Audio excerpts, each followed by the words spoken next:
on, guys? Welcome back to Podcast 129. My name is Hunter Waldrop, and to my right is Mr. Jake Stinchcomb, and at the bottom there is Mr. Tyler Vaughn.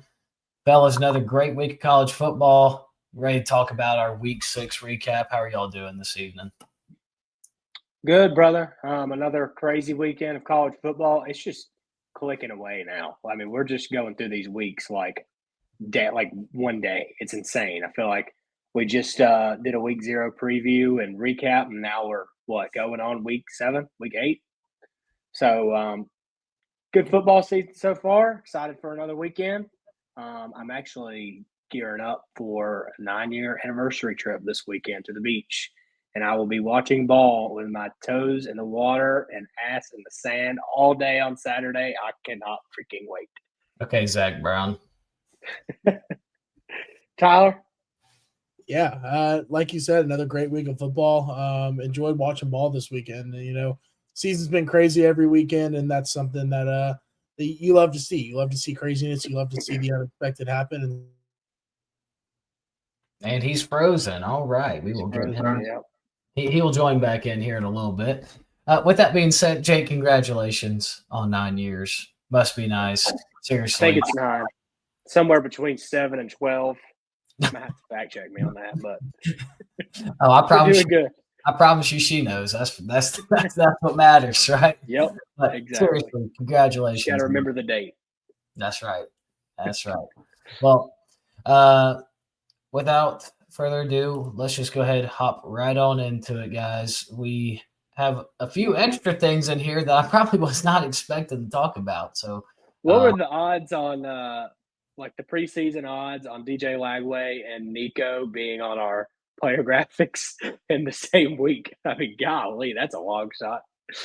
Especially after week 3, who would have said when Florida lost to USF and UCLA lost to New Mexico. Who would have thought in week 6 we would have had Nico and DJ Lagway / Billy Napier as the cover art athletes.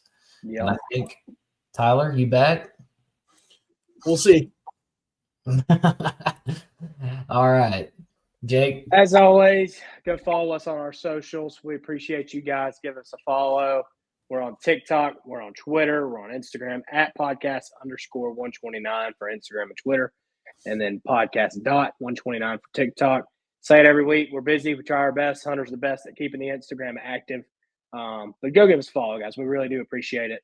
Appreciate you guys tuning in on the show. We know who our loyal listeners and big time fans are. We love you guys. We see you. Absolutely. All right. Well, this was our game of the week last week. I mean, it was the second most talked about game behind Alabama Vandy, but definitely one of the top 2 most talked about games going into week 6. And I know that score reads 28-22, but if you had eyes on this game, this was leather meets bottom. Some like to say BTA around here. And Miami just, without a shadow of a doubt, just took it right to Florida State. Florida State, nice little scripted drive to start, and then Miami bowed up, held them to 3, and then it was over. The game was over right after that. There was no more efficient offense from the Noles, and the thing is that Miami didn't have a single rushing touchdown this game. So now they have identified that they can beat you through the air just as much as they can on the ground, which to me, that's a national championship contender with that defense they have right there. So interested to see what your guys' thoughts are on this one. Tyler, you go first. Watching this game, it's very evident who was a better team in this game. You saw Miami just kind of dominate on both sides. Am I frozen, Jake? Is that why you're laughing? Okay, my fault. I'm laughing. Anyways, just think that Miami was more dominant team here. Florida State, not quite as good as as we all kind of thought they were after they beat Alabama. The fourth quarter looked nice. Almost got it done, but they couldn't. Jake 7 meltdown over there kind of got me distracted. Bro, I'm sorry. I gotta pause you. I'm sweating out. Trevor Lawrence anytime touchdown. on 3rd and goal, they run quarterback sweep. He gets tackled at the half inch. Then they line up and go quarterback sneak. He dives over the line, throws the ball out. When it's crossing the plane, they hit it out. Fumble. Chiefs ball. This is pitiful. Keep going, Tyler. I'm gonna die real quick. Go. Anyways, but yeah, like I was saying, Miami is just more dominant team here. Miami looks complete. They look really good. Florida State, obviously that offense struggled through the first 3 quarters. You know, it brings up question marks because obviously the offense also struggled against Virginia last week. This Florida State team is quickly on a downhill run. I don't know if they're going to be able to recover at this point. I mean, yeah, their schedule kind of gets a little bit easier throughout, but when you lose 2 straight, you know, especially when you shouldn't, and then one you pretty much get ran over in, that can't be easy to recover from. So I have a big question mark behind Florida State right now because I don't know how they're going to react. Good stuff, Tyler. Sorry about that. Yeah, that's correct. I'm trying to sweat out NFL football. Get back on topic here. Sorry. Miami. Officially, and forgive me if I'm repeating something that you just said, Tyler. Miami last week, I think I definitely talked about how I think they're officially in the national championship contender conversation, and now more than ever, I've heard people saying that it's Ohio State and then it goes Oregon and then Miami. I would argue that it goes Ohio State and then Miami and then Oregon, because now Oregon's win's not looking too great on the road at Penn State. I know it's like a night game, stop by matchup, whatever. But I think I still need to see a little bit more from Oregon. I'm more in love and trapped with this Miami team just because of the way they're beating people. You look at all their game, like this score looks close, but you see that on the box score right in front of us. Florida State kind of clawed back at the end, putting up 19 at the end in the 4th quarter. USF, they dominated. Florida, they dominated for the whole game. Notre Dame, week 1, they were winning the whole game, and Notre Dame cut it close at the end. That is seriously, that's my only concern I have with Miami is they're dominating these games for 3 to 3.5 quarters and then kind of taking the foot off the gas and letting teams kind of claw their way back in it. And we've seen it before with Cristobal. I think that's could come back to bite them in the ass. But regardless, they're just dominating people. They're controlling the clock. Carson Beck looks comfortable. Daniels and Tony, 2 receivers they have, both playmakers. Tony, when he gets the ball in his hands, anything is – I mean, there's no limit with him. Very good with the ball in his hands, run after catch. They can run the ball, which they didn't they didn't do that a lot. And this one, Fletcher, I don't even think he surpassed 50 yards in this game on the ground. Miami, I don't know. I don't think it's a crazy take to say that they're national champion contender, like front runner with Ohio State right now. Cristobal's developed that culture, and they have. I saw a stat like it's either their next home game, or maybe it was against. I think it's their next home game. They have like the most ever wide receiver recruits, highest star rating or something like that. Point is, Cristobal's doing a great job. Florida State, I felt like it was a must-win for them. Didn't get the job done. They fall to 0-2 in ACC play, so now essentially they're going to have to win out and probably not make the ACC championship game with 2 losses and hope to get in over a 10-2 SEC team, 10-2 Big Ten team. So, yeah, that's what I got on this one. Yeah, this game and then the next game we'll talk about are exhibits A and B on why we don't overreact to week 1 football in college. Like, you just don't do it. Don't get me wrong. I got to give Florida State all the props. They beat a top 10 team at the time, Alabama, and they beat them convincingly, and it probably could have been worse if they wouldn't have just ran the ball out in the second half. But the same team that we saw in September against the Alabama team that we saw the first weekend in September, it's not the same teams that we're going to see, week to week to week to week. But I got to give props to Miami. If you wanted to make an argument to me that they were the number 1 team in the country, by all means, go ahead. If you want to make an argument that they're 2 or 3, by all means, go ahead. Anything less than 3, though, you're senile. But I don't think Florida State's a bad football team. I definitely think this is an 8-9 win team. the rest of the way through. I think they'll probably drop at least one more, maybe two. They'll play in a good bowl game, and maybe stuff gets funky in the ACC and they find their way through a tiebreaker. But we'll talk more about ACC conference championship here in a little bit towards the end of the show. But I still think this is a good season ahead for Mike Norvell and Tommy Castellanos and Gus Malzahn, all of them, because after last year, you just really didn't know what direction the program was going into. Like Mike Norvell, if he would have underperformed again this year, like he was probably going to get fired or close to it. So I'm not really disappointed in Florida State as far as like what I had for them preseason. And I think that they're still going to be a really good football team the rest of the way through. As far as Miami goes, like I said, I think they're a top 3 team in the country. They're officially on undefeated watch. They're officially on national championship watch. And they have by far and away, as they should, but like it's overwhelming how their odds to win the ACC compared to the rest of the field. So, man, I'd love to see Miami versus Georgia Tech in the ACC championship game. Oh my gosh, that would be awesome. But we can only dream. Moving on. Number 15 or 16 at the time, Vanderbilt Commodores traveled to Tuscaloosa, Alabama, took on the Tide. Alabama pulls away in the second half, just dominating in the second half, wins 30-14. This was definitely a tale of two halves type of game.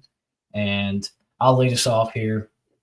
Man, with all the hype coming in around Vanderbilt, like even like Vandy and their confidence, I got to just give them ultimate respect. And the first thing I want to say is like, guys, Vanderbilt's not going anywhere this year. Just because they lost to a team that is way more talented than them on paper does not mean that they still don't have everything in front of them, right? They have the same record as Georgia and as Texas. Heck, they have a better conference record than Texas. But some of these other teams where it's like Vanderbilt still has their season in front of them. I would not be surprised if this team won 9 games and then maybe won 10, Like there's definitely a path for that out there. And I think they're going to be fine. And I'm honestly glad that they got beat, especially like Pavia, you can point to being the main reason they got beat, right? 2 red zone turnovers, 2. One in the first half, one in the second half. The one in the first half to go up 2 possessions, and the one in the second half to tie the game and potentially take the lead when you had the momentum coming back. Like that might actually be the best thing that could happen to Vanderbilt. Like I said in the previews, that it came down to their defense for me. I do like their defensive front. I like their linebackers, but the pressure rate not consistent enough. I will say, dude, I think they played better defense against Alabama than Georgia did. They were actually getting home to the quarterback.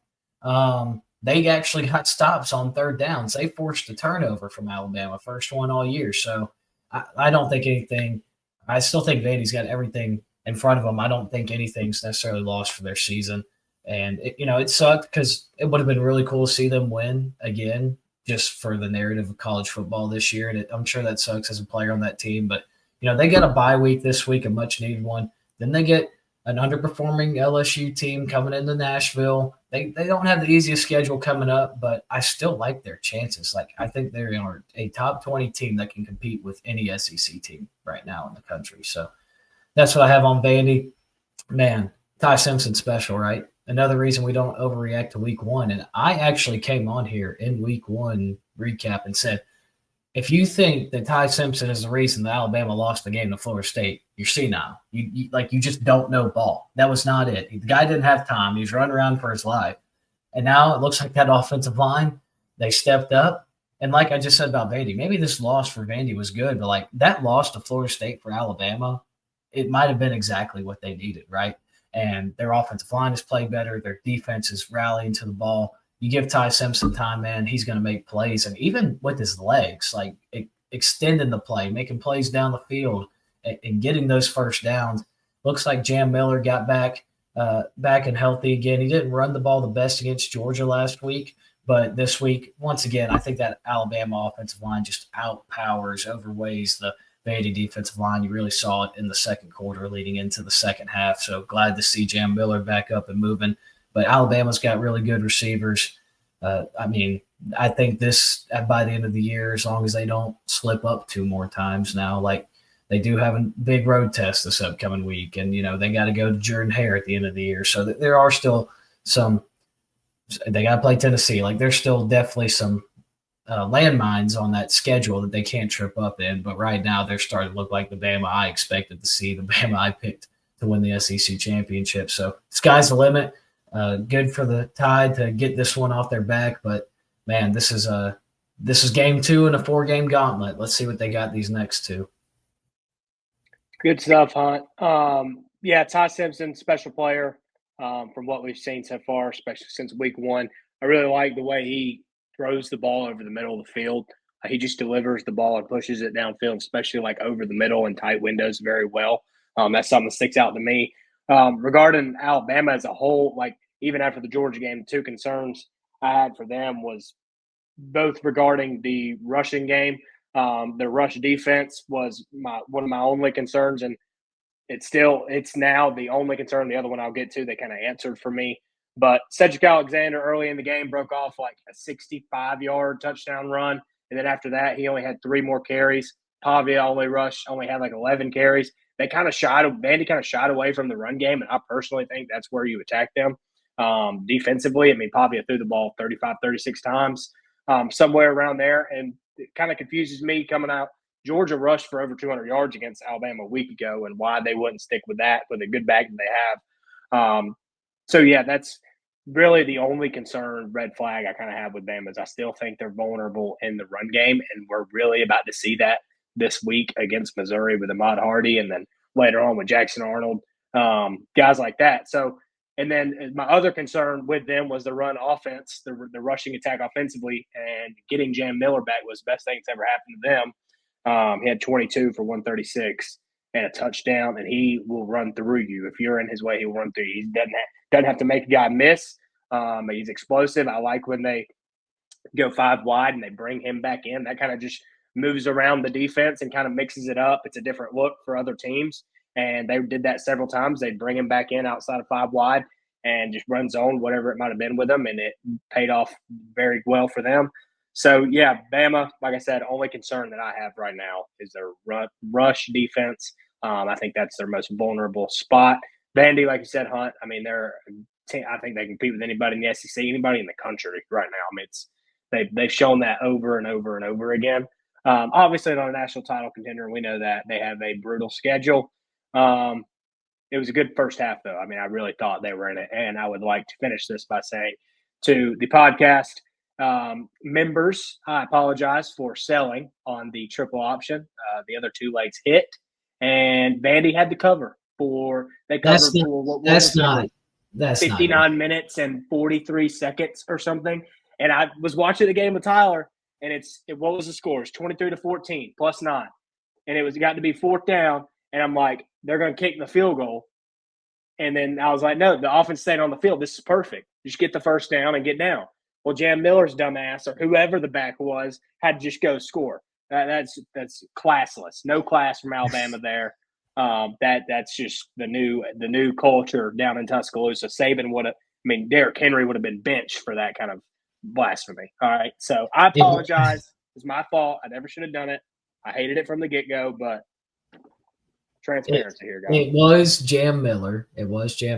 But Jake, that's not your problem, man. Like in a normal football game, especially like in the NFL, guy gets the first down, he goes down. Don't be beating yourself up over it.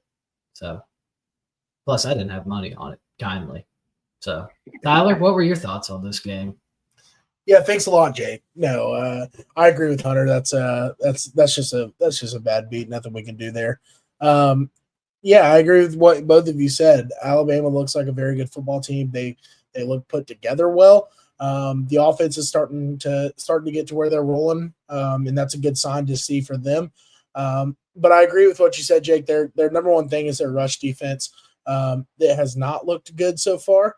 They looked a little shaky against Georgia, looked a little shaky in this game. So I would agree that that's their number one thing that they got to fix. As far as Vandy goes, I'm going to keep this short and simple. Yes, you're good. But in a big game like this, you can't let one turnover kind of change the game for you. The Pavia fumble is what really is where the game changed, in my opinion. And I just think that after that, they were kind of deflated and didn't have as much energy as they had to begin with. So, obviously it sucks to turn the ball over in the red zone, but you can't get down on that, especially in the game against Alabama where you're not supposed to win by any means, but you are in the game nonetheless. So just want to see them continue to keep the energy that they bring into the game, no matter what happens. Like I said, they just kind of look deflated. I think that Vanderbilt team can hang with just about anybody in the country. Like both of you have already said, they're not the most talented team on paper, but they're going to come out and they're going to hit you in the mouth and they're going to be ready to play. But again, just can't get deflated on when stuff goes wrong because that's just part of it. But Alabama, better team on paper, and they kept their momentum going throughout the game, and I think that was the big difference in this one. Good stuff, Tyler. All right. I ended up flipping my pick. If you follow on Instagram, you would know. If you follow on Instagram, you know Big Hunt changed his pick from Texas to Florida on this game. I said Florida was going to cover, and then on Saturday morning, I just woke up with that scratchy feeling and ended up picking Billy and the boys. And I'm glad Billy Napier finally figured out that he has Jaden Ball on his team. That really helps you out a lot. And I think in the first two big games that they played, not counting Long Island, so USF and LSU, the guy had like 24 carries between the two games, and I think he had over that this entire game combined from the last two. So shout out to Jaden Baugh. He's a dog. He's the second best running back in the SEC, if you had to ask me right now today. And I'm glad Billy finally figured that out. And, man, Billy dialed it up. Guys, Billy Napier coaches like Nick Saban when his job's on the line, right? He coaches like I'm speaking hyperbolic, Tyler. But you think about it, go back to last year, like the guy was good as gone. Good as gone. I'm in full agreement with you. I just think it's crazy how that happens every time. Yeah. Well, I just saw you shaking your head. That's all. Yeah, no, I'm just shaking my head because that's crazy. It's crazy. Yeah. And but it's like he was good as gone last year and brings in DJ Lagway. They go on a 6-game win streak. It's like, wow, the future is bright. He's good as gone this year. They get Texas coming into the swamp, and he finds a way to win. And honestly, I know it says it's an 8-point game. It really wasn't that competitive. I know Texas still had some fight there at the end and ended up scoring late in the fourth quarter. But, man, Billy Napier gets it done. And Dallas Wilson, welcome to college football. First healthy game for the freshman receiver. Glad to see that Florida has a good passing attack now. Lagway finally looks like the guy we saw, 21-29, 260. Don't have it in front of me. Hang on. Oh, my gosh, Freddie Freeman with the save of the year for the Dodgers. Sorry, we got all kinds of sports going on here on this beautiful Monday night that the Lord. It is electric. This is awesome. I love this podcast, but damn, we got some good ball going on right now. I know. Just life of a ball now. We're talking ball on the YouTube and watching ball on the screen. So back to my point. For real though, like Florida, I don't think they're going to win 9 games. There's no way, right? But my question to you guys before I get into Texas, I'll let you guys answer this question, and then we can talk some Texas, okay? So let's talk Florida here first. Does this win build enough momentum with the way that we've seen how good Florida's defense has played week in and week out? Now that the offense has got a little groove to it, Lagway looks like he's being able to throw the ball. They're using ball out of the backfield a lot more. Oh my gosh, the Cubs. Sorry guys, I'm locked right now. The question here is, we've seen that this team does not give up on Billy. They didn't do it last year. They haven't done it so far this year. They are playing for Billy Napier. Does this win give the Florida Gators enough momentum to save Billy Napier's job again this year? Will they get enough wins this year? That's literally like what I was going to ask. Like that was kind of along the same lines as what I wanted to ask you all. Like, what are they benefiting from this? It's like a psychological, like back and forth between for Florida fans and just like ball watchers in general.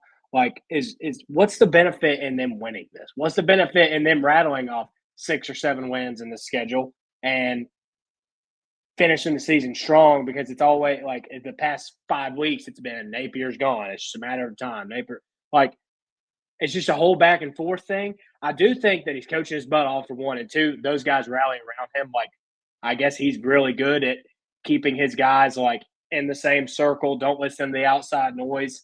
I think you can see that, and even you can see it in Lagway. That's Lagway. Billy is Lagway's guy. So if Napier is canned, Lagway's going with him. I do think that a few more performances like this, he'll keep his job. I think Florida's dumb enough to do that, and it's all like recency bias, I guess, in life. Like we're going off of the most recent thing that's happened, and we might forget about what happened at the beginning when we got embarrassed the first few weeks, got beat by USF at home, a G5 team, but at the end of the year we beat Florida State, we beat LSU, whoever it is.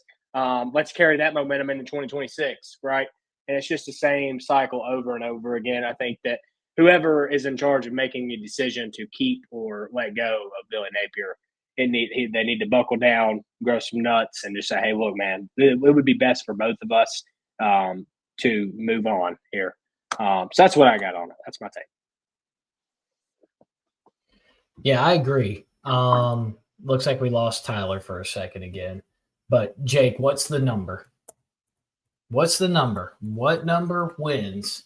I think it's 8.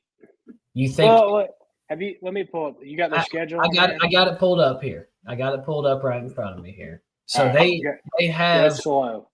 they've played what, 5 games? So they got 7 left. This weekend they go on the road to Texas A&M. Okay. Next week they get Mississippi State at home. Bye week they get Georgia coming to Athens. They got Georgia Jacksonville. You wish, right? You wish. That would be electric if these teams actually got to play college football games on college campuses. What a wild concept that is, but that's a topic for another day. That's going to be a really good game. I think it's going to be a really close game. Florida travels to Kentucky. Florida travels to Ole Miss. They host Tennessee at home, and then they get Florida State at home. The thing is, it's like if they play like they did yesterday, I could see them winning 8 total games and only losing 1 more the rest of the year. Yeah. But we've also seen the floor with Florida. We've seen how bad it can get. And I also see a world where they only win 4 or 5 games this year. And he's definitely can. I think depending if it's a 7, if they get 7 wins, it's going to depend on how they finish the season. Like who were the 7 wins against? And that's not really a spot you want to be in as an AD, right? But if they get 8, he's there another year. Anything less than 7, he's gone. And then if it's at 7, you can flip a coin. Call it in the air. Tyler, thoughts on Napier job security? What you think?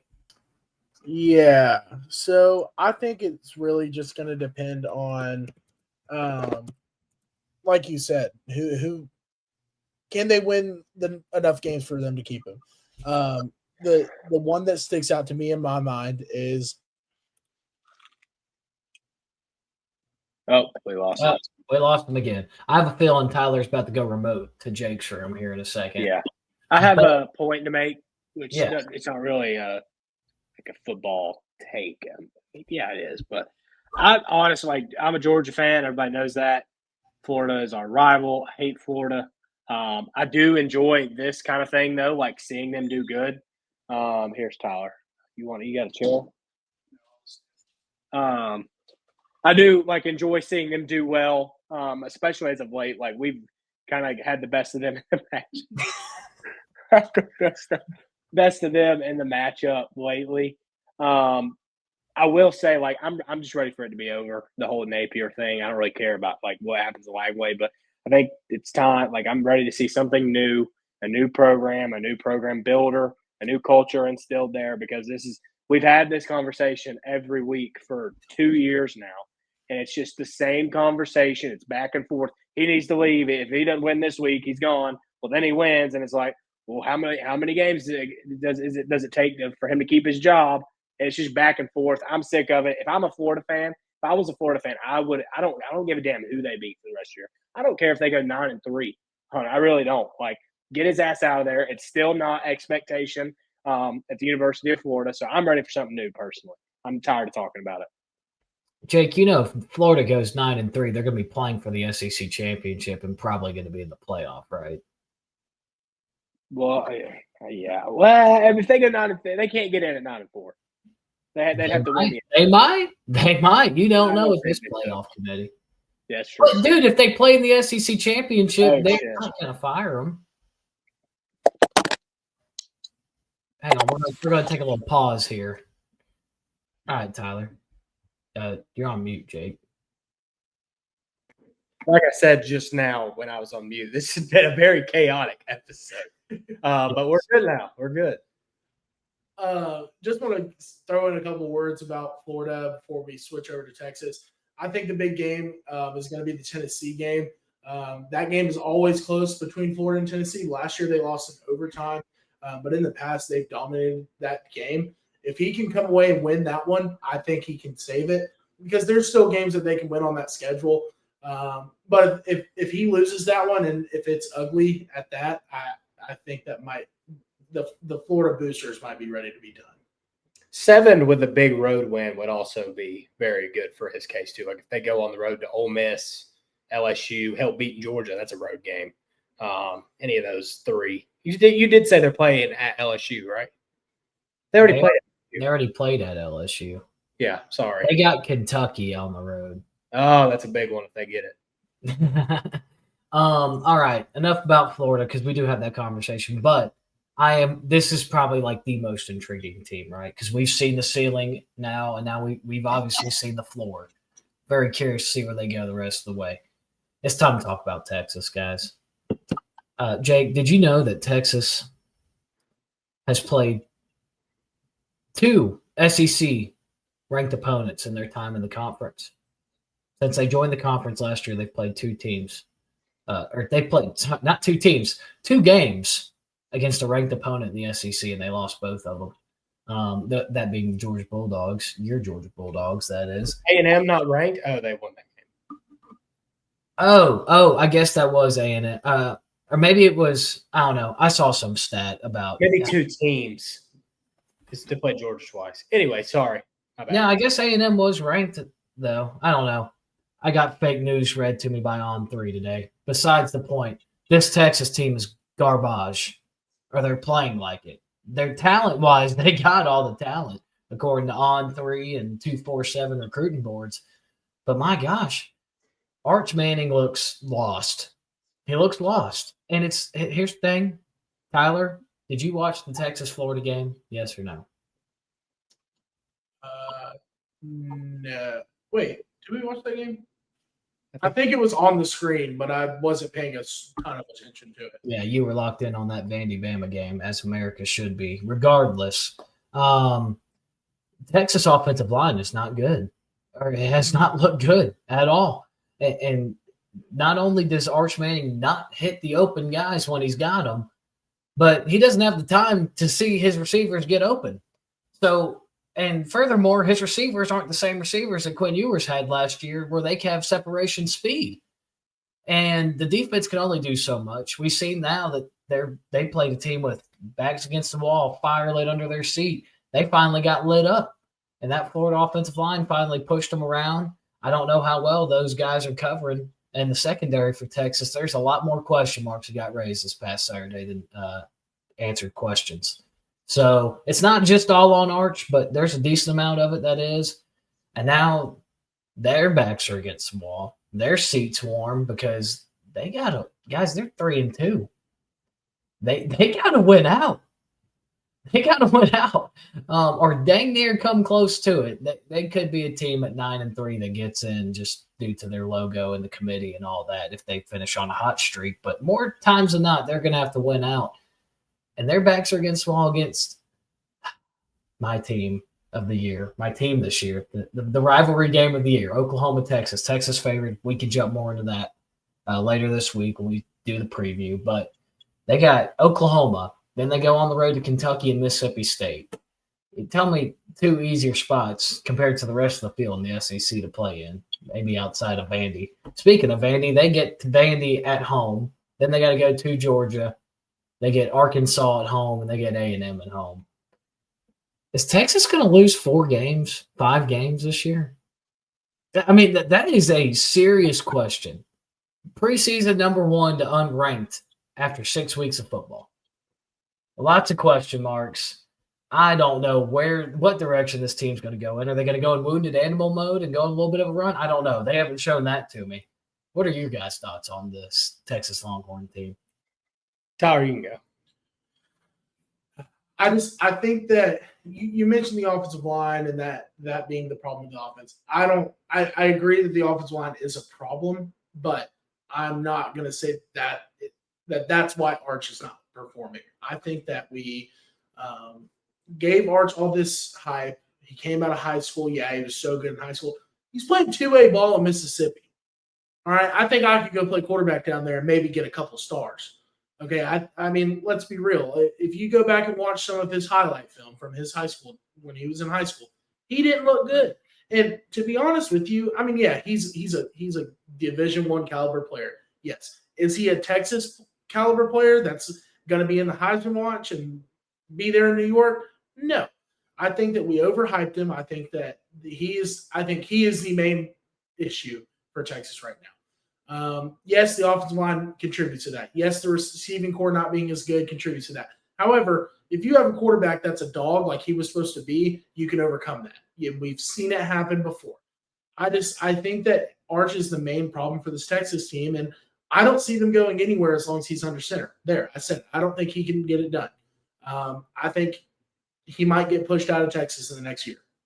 I think that he is the problem. He is what's causing them issues because we've seen Sark can lead them to a very successful year. It's not the coaching. The offensive line isn't great, like I said, like you said, but I don't think that's the main issue. I think that they have a lot bigger problems with Archer quarterback. A lot to unwrap for me here. I have several thoughts. First, I would like to agree, Tyler, that I think their biggest problem right now, like their defense has been respectable. Like Florida finally figured it out. And their defense, I mean, they gave up 14 points on the road to Ohio State in week 1. I don't think it's defense. The offensive line has been questionable, but I do think if Arch is playing mediocre, holy shit, Milwaukee just tied it up. Oh my gosh, this is insane. Just absolute bomb tied it. We're only in the first inning. This is insane. Oh gosh. We're never going to get through this episode. November baseball or October baseball. This is awesome. All right. So regarding Arch, I do think that he is like the main problem revolving around this team. If he was playing mediocre football as a quarterback and just game managing a little bit better than he is, they would be in a much better spot. I still think they'd have the Ohio State loss, but this was unacceptable, even though it was on the road. And Florida finally figured it out. I do think, like Tyler said, we kind of put him on a pedestal. Everybody in the country, I don't know anybody who didn't for no reason but a reason. No reason because he hadn't shown it yet. He didn't do anything last year when he did get his few small chances here and there when Ewers was hurt or they used him in a red zone package, whatever. And the reason I kind of say that we did put him on a pedestal for a reason is his last name. That's how it's going to be with anybody. Look at Bronny James. I mean, it's LeBron's son. We thought Bronny was going to be everything. He sucks. It's just part of it. It's part of sports. Like if Tom Brady's son comes out of high school, we're going to be like, oh shit, here's the next coming of Tom Brady. That's not necessarily true. It's just what we do as fans and like a society, sports society, I guess you could say. I would like to send out an apology to Steve Sarkisian because last year I was always like, why in the hell are you not going with Arch? Quinn Ewers, like, is not good. Why are you not giving the ropes to Arch a little bit, letting him play, splitting up the time maybe? And it's why he's the coach at the University of Texas and I'm not, because now we're seeing that Arch, if he look at him now, he damn sure wasn't ready to play legit snaps last year. So I'm going to go out and say this right now. Hunter, I'm sorry that I'm about to do this. I've never wanted to buy more stock in a team than I do right now in Texas. Like my play of the week might be like an alternate spread on Texas versus Oklahoma, them to cover by like 13.5. I really think that's like it's a big letdown spot for OU. They got the backup quarterback. It's a 3-point spread. Everything for OU's kind of been perfect thus far. And Texas rolls in, beat up, banged up Texas. Arch Manning sucks. That team's not as talented as we thought. And then they just blow the doors off of Oklahoma this Saturday in a must-win spot. If they lose this week, it's over. The ride's over. They won't get in at 9-3 with a loss at Florida, loss at Ohio State, and a loss against OU. I really don't – even if they do beat Georgia and run the table, go 9-3, there's going to be better teams with better resumes. I think they blow the doors off OU, probably going to get canned on this one. But I think that team is way too talented for them just to lay down and not be in contention at the end of November. Eventually, Arch, I think it's going to click.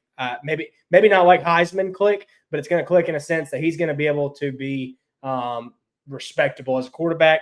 He's just got to manage, man, and they need to get the ball in Wisner's hands and Wingo's hands more. They had combined 14 touches on Saturday. Wingo has yet to go over 4 catches on the year. Find a way to get the ball in his hands and space because he's really good with the ball in his hands, and they got to feed Wisner more too, the running back. So, I'm not out on Texas yet, and that's kind of crazy, but that's just what I'm feeling right now. Nah, Jake, you know how I am. I am the ultimate, especially in my former gambling days as of 2 weeks ago, obviously, recently retired here. But, and I've came on this show and said it multiple times, I am the ultimate buy low, sell high guy. And if there's a game that screams buy low, sell high, it's the Red River Shootout, which will be known as no other game on this podcast. It is the Red River Shootout. I don't care about that woke stuff. Regardless, I don't hate it. That's the point I'm trying to get to here, Jake, is that I do not hate it. There is not a better time to buy Texas stock. I think they're going to play better against Oklahoma. It's just bound to happen. But like I said, we'll dive more into that game next week. Another note I want to point out is that Texas has had no rushing game against these big-time opponents. Their leading rusher against Florida was Arch, 15 carries for 37 yards. Wisner had 8 carries for 11. So, and Tyler, just to clarify my point here, I was not saying that the offensive line is the main problem. I think the main problem is the quarterback play because as the quarterback, you have to get your protections correct too. I'm just saying that they're not helping the situation at all and that they are looking rough. Same with the running backs. And I don't know. I'm not sold or I'm not selling stock in those receivers either. I think they're too talented to sell stock in. And the defense has been serviceable so far. So I'm interested to see what they do against an Oklahoma team with a young offensive line and just no run game. And if they don't have John Mateer, that it might be cooked. So don't hate the spot at all. But yeah, I'm very interested to see where the Longhorns and the Gators go from here. Two more very intriguing teams the rest of the way through this college football season. Moving on, and man, not a game I had circled on the slate to talk about in the recap this week. Not a game circled I had for upset watch this week, but enough time has gone by in this episode for Jake Stinchcomb special, as I like to call it. And the Jake Stinchcomb special is literally just me and Tyler eating so much crow that it's stuffed in our face and our bellies, and we just can't get enough crow stuffed into us because Tyler and I both had Clemson and Penn State in the national championship game. We both had Penn State winning the national championship, and Penn State went on the road to Los Angeles, California, in front of maybe 200 people in the stands, maybe, and got beat by a play caller who didn't know how to use the headset that he owned up to in the post-game presser. He straight up said, yeah, we implemented all this stuff on Wednesday and Thursday this week, had a quick walkthrough on Friday, and I was calling plays with the microphone up and didn't know which button to press. Yeah, James, you lost to that guy. You gave up 42 points to the first-time play caller. You lost to a team who did not have a single second of a lead, and they have played teams such as Northwestern, UNLV, and New Mexico and they have not led a single second of football this year. They got beat by 40 on their own turf by New Mexico. You travel out there, put a piece of paper plate on the 50-yard line, pull down your pants, and take a big dump right on the 50. Here you go, UCLA. Here you go, Jerry. This team fired their coach 2 weeks into the football season, 3, whatever. It's bad. Literally don't have a head coach. And both their coordinators.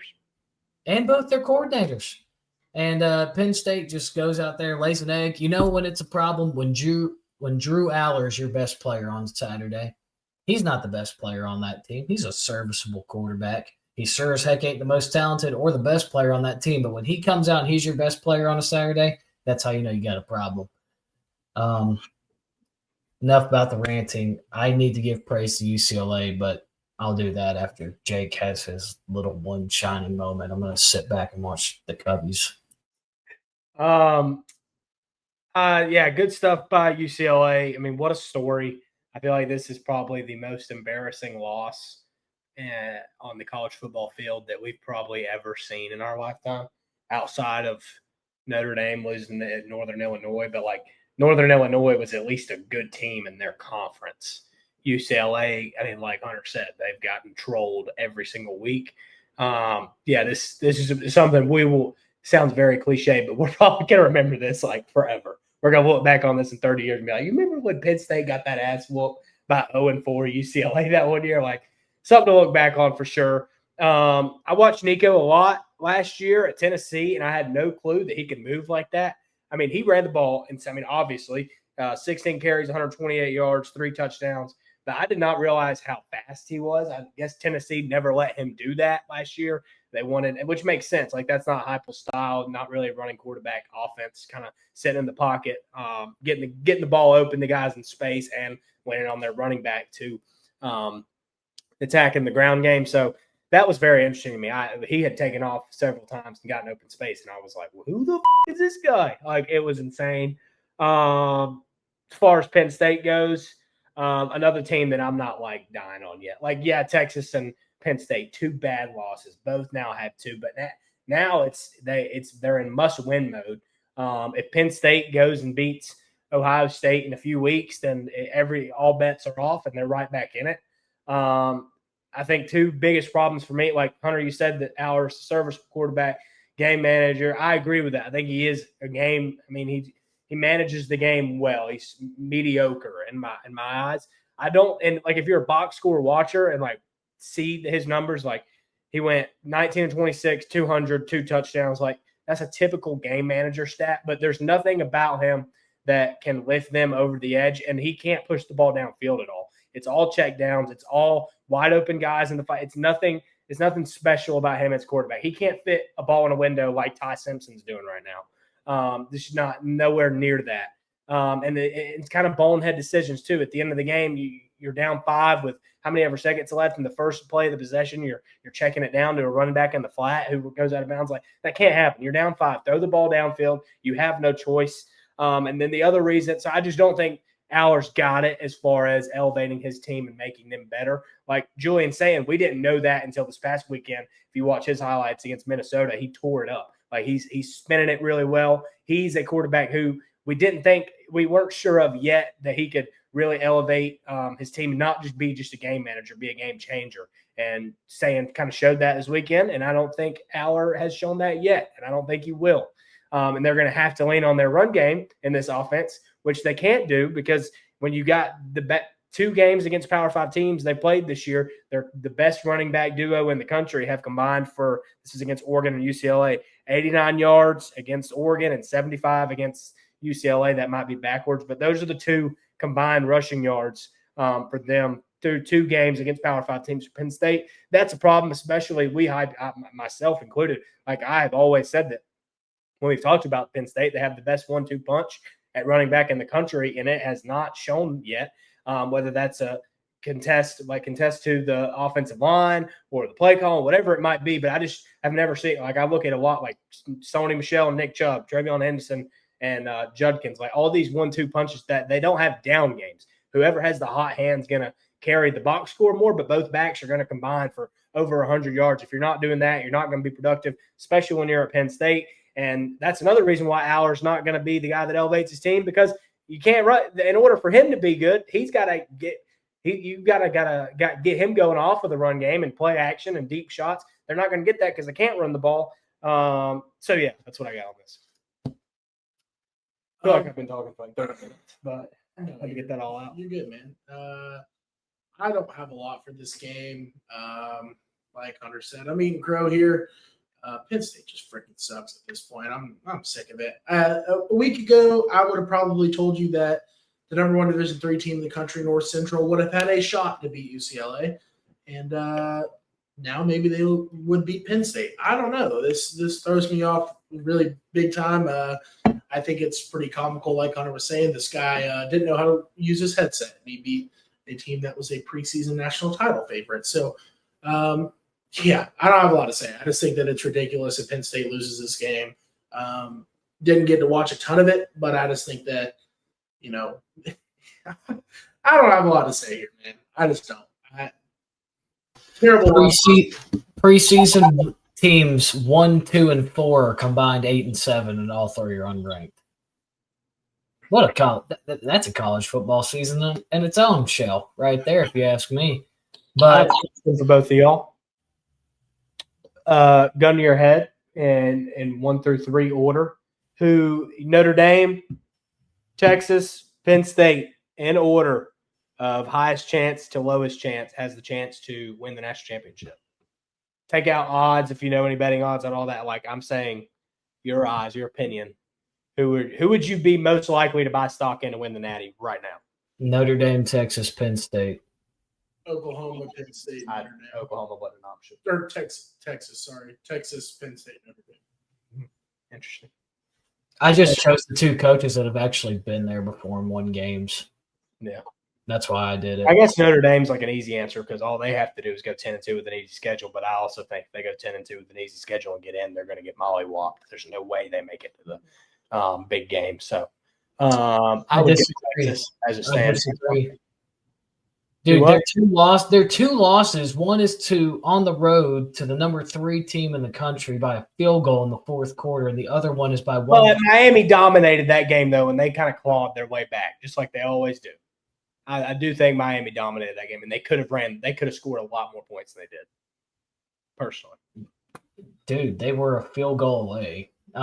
Just saying. And then their other one is to the number 6 team in the country by 1 point off of normal PAT, which you got to make those plays too. I get it, but I'm just saying their margin of defeat is 4 points against the number 3 team, the number 6 team in the country.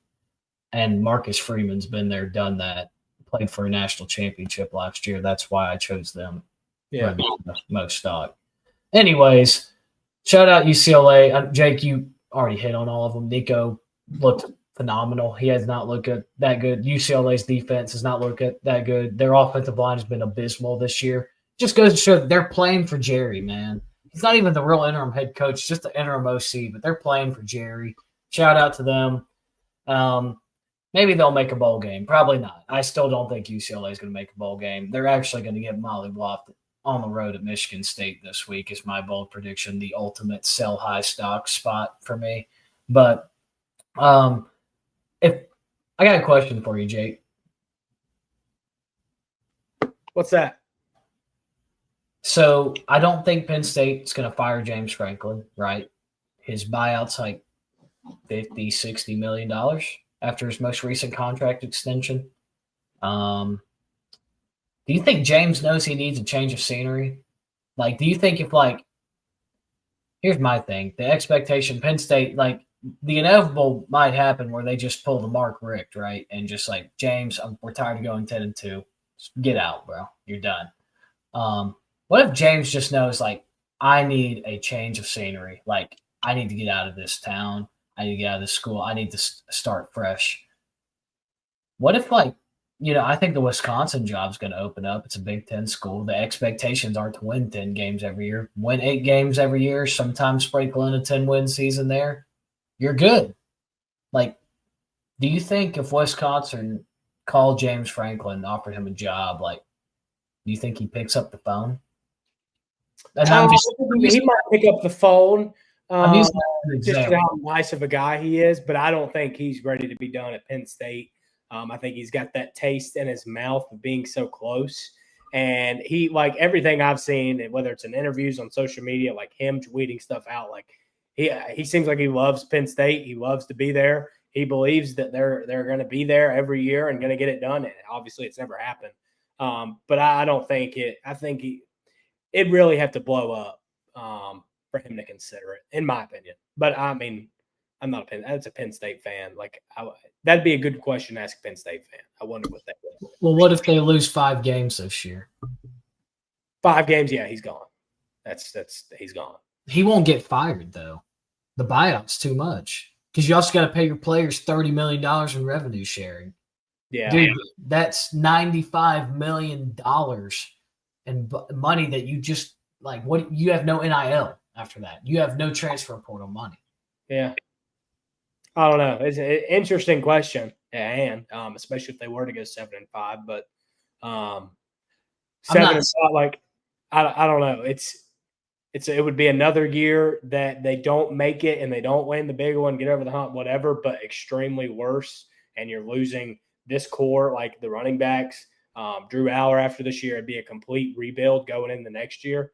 So that maybe that would be the time to just put that money in the pot and say, hey, let's just rebuild this thing because it's not working out. So I don't know.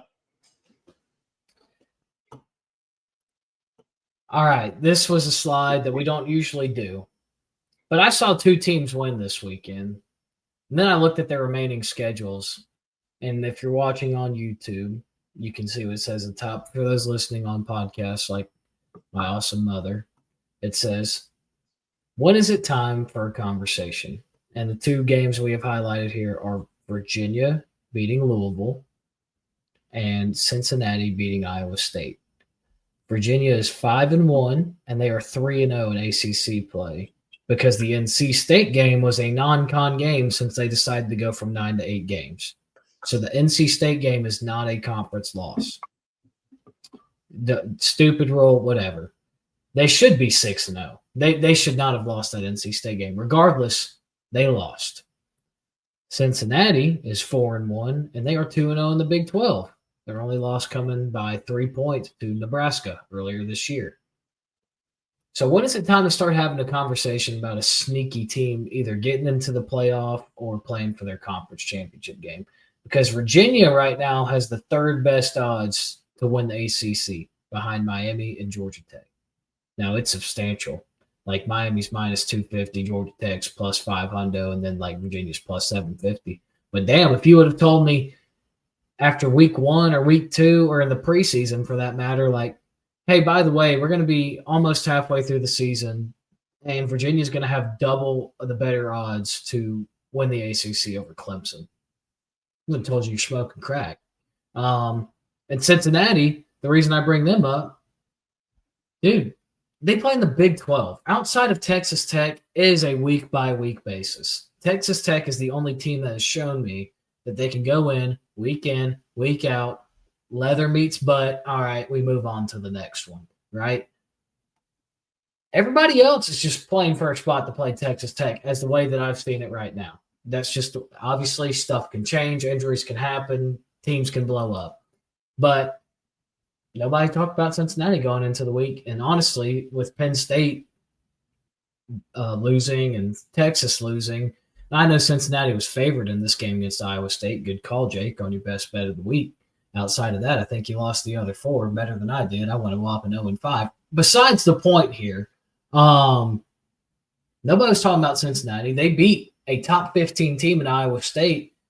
When is it time to have a conversation that, wow, maybe they go 10-2 or 11-1? And even if they don't win the Big 12, what happens when the SEC beats up on each other and there's just a bunch of 9-3 teams sitting there? You gonna leave out 11-2 Cincinnati? You know, when is it time to have that conversation, fellas? Now, just being real, I mean, Virginia looks legit. Cincinnati hung with Nebraska, barely lost that game, and now they're beating Iowa State, who Iowa State was my lock of the week going into this past weekend. So, I think that Cincinnati's proving people wrong week in and week out. I think they're playing in a conference that's not great. So they have a chance to make something happen. That's going to be really big time for them. Virginia, I'm pretty sure I might have put them as the most disappointing team in the ACC this year, potentially. Eating some crow on that one. I'm eating a lot of crow this year. They look really good. Chandler Morris is a freaking dog. He looks insane running the ball. And I love to see that. Little Johnny. No, Tyler, you did not put Virginia as your most disappointing team. You put the North Carolina Tar Heels. So Okay. That's money. Continue with your point. Anyways, I think I did say, though, that I thought Virginia was going to be a bad football team, and I think I've said it multiple times that, I just don't think they have anything going on. Yep, that I'm dead wrong about that. They've got a good football team over there in whatever city that place is in. They look good. Nothing else to say other than, they look good. Chandler Morris looks really good. They care about that guy. I don't know if y'all saw when he got injured right before that last play of overtime, but they were right there with him, and he didn't even look that hurt. But one of those receivers was like in tears, making sure that his guy was okay. And that's something I really like to see out of a football team. And they care. They have a lot of passion. They're ready to play football. And I think that they're a contender to get into the ACC title game. So, I think now's the time to have the conversation for both of them. I think they both can play in their title games, and shoot, if you win that one, you're in. So who knows? I will go for the question at hand here. Agree in the sense that the time for Virginia is now. Correct me if I'm wrong, but their toughest test the rest of the way would be Florida State. Not Florida State. Sorry, at Cal. Maybe I'm wrong there. Yeah, no. Their schedule. They've got a bye week. Then they get Washington State at home. No business losing that one. You travel to Chapel Bill. That's leather meets butt right there. Then you got to travel cross country to Cal. As we know, not easy. But Duke did it this past week, and they laid the pad. Then they get Wake Forest, sneaky, but Virginia definitely looks like the better team so far this year. They finish off the year at Virginia Tech, but they also got to play Duke at Duke. And I know we kind of sold stock on Duke, but after they started 0-2, they won 4 straight. Yeah. So, I definitely think it's definitely time for the conversation for Virginia. Maybe not to win the ACC title.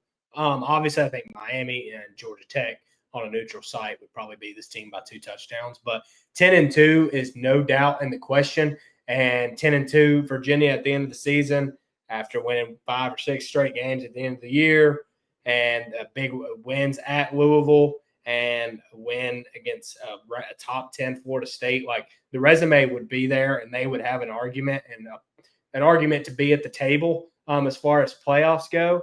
I think it's definitely time just for the playoff, maybe contender conversation for them. As far as Cincinnati goes, I don't think it's time for a conversation for them. Like, I need to see a few more big wins. Like, they have 2 layups the next 2 weeks, but then they got Baylor at home, at Utah. Arizona's not an easy out. BYU and TCU to end the year. Like, that's a tough five-game stretch to close out the year that they would have to essentially go they'd have to only lose 1. Big 12's too wide open to me. I think there's Brendan Sorsby, great quarterback. He can run it. He played very well Saturday. I think this was more of a spot game because holy shit, T-Law touchdown plus 500. Come on. I think this was more for like Virginia, or for Iowa State, Cincinnati. Like, this was more of like Big Ev talks about this a lot on Unnecessary Roughness. It was more of like a spot game. Like, college football is all about spots, matchups, bye weeks, all this. Iowa State hadn't had a bye. They've played 6 straight games since starting off the season across the pond, and have played very good football. I think they're going to be right there in the end with Texas Tech. TCU, Utah, Cincinnati. I just think the schedule's too tough. It was a big spot game for them. They had the spot advantage here. So I don't think it's time for that conversation just yet.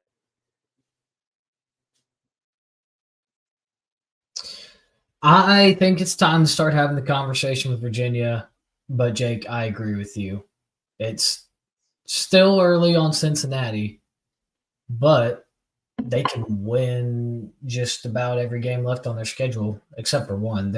I'm sorry, you cannot convince me that team's going into Utah and winning. Like, I know Utah's been kind of up and down from last year entering this year at home, but, like, if you know ball, and Cincinnati's not going in there and winning at Utah. Just not going to happen.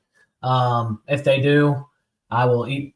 You know what? I'm so used to eating crow, I don't care. I don't even care. But I do think it's a little early on Cincinnati, but I was curious what your guys' opinions were because I have seen a few things floating around in college football social media space. Like, do we need to start talking about Cincinnati a little bit? They're ranked 26th, first team out on receiving votes this week, not this year. But Jake, you brought up a good point. It's a spot game. And I was really hoping you weren't going to go into too much depth about that, and I'm glad you didn't because that's a good foreshadow to lead us into our Week 7 preview because my biggest thing is are you picking the spot or are you picking the teams? That's what Week 7 is about for me, at least from the big hitters. But we'll talk more about that later this week. Thank you guys for listening. As always, we appreciate you and your time, whether it's on Apple Podcasts, Spotify, or YouTube. We greatly appreciate it. It's been a hectic episode, fellas. We started out with some crazy Monday Night Football distractions, Jake not cashing his touchdown bet, and then we full circle at the end of the episode, he cashes it. We see a crazy ending to Dodgers, Phillies, crazy start to Cubs, Brewers. It's just what a time to be a sports fan. What a time to be doing the podcast. I love it as always. Love the guys I do it with and appreciate all of our listeners. And guys, always remember, there are things bigger than football out there, and God first and God bless. Tyler, you got anything? I'm good. Awesome. Get out while I finish this. As always, you can find us on YouTube. Comment on the video, like the video, subscribe to our channel. We appreciate it. If you don't want to watch, you're listening at work, you're listening while you're at school, while you're walking, while you're at the gym, you can listen to us on Apple Podcasts and Spotify. Tyler does a great job of getting these videos out onto those platforms, and Hunter does a great job with the slides, so always tune in. Even if you listen, go look at our YouTube and look at the pre-slides that Hunter makes. We really appreciate it.